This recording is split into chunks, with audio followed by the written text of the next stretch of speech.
8 नंबरला पुन्हा तिसरं कलशधारी पथक असेल, सरळ लेझिम पथक असेल.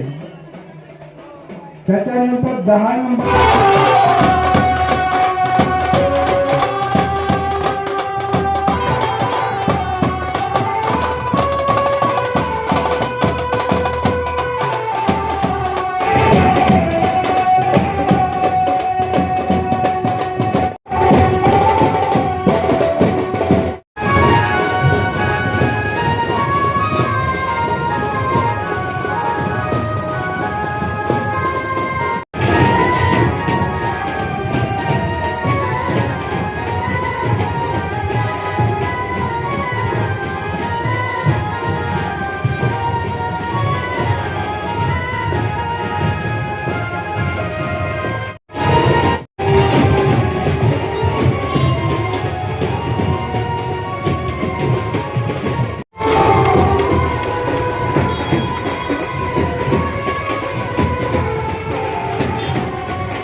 कवठेमाई यात्रा उत्सव यावर्षी 16 मार्च 2026 ते 24 मार्च 2026 या कालखंडामध्ये संपन्न होतोय.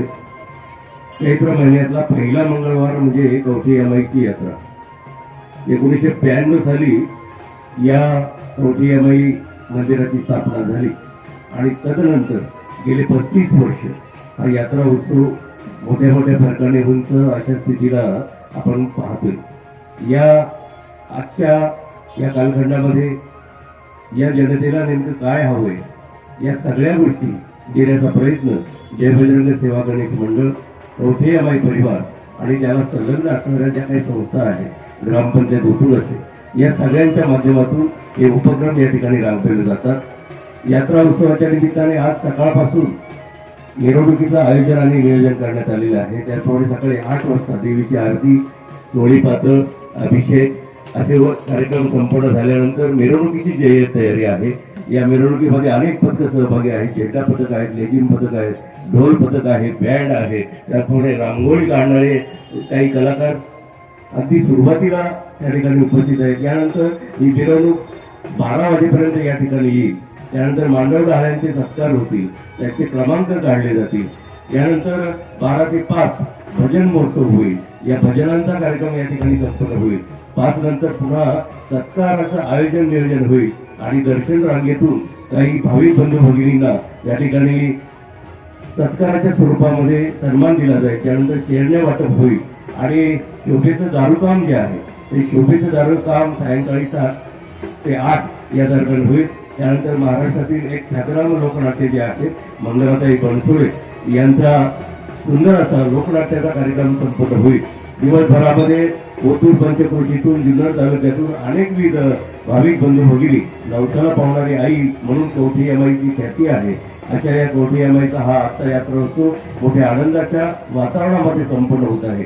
या निमित्ताने आपण सगळी मंडळी भाविक बंधू भगिनी जमा झालेली आहात, तेव्हा सगळ्यांचं मनपूर्वक सहर्ष असं स्वागत करतो. आमचे पत्रकार मित्र यांनी या ठिकाणी हा प्रसिद्धीचा सुंदर उपक्रम राबवलेला आहे, त्यांना सुद्धा मनपूर्वक धन्यवाद देतो आणि आलेल्या सर्व भाविक बंधू भगिनींचं सहर्ष स्वागत करून या यात्रा उत्सवाच्या तुम्हा सगळ्यांना मनपूर्वक शुभेच्छा व्यक्त करतो. धन्यवाद.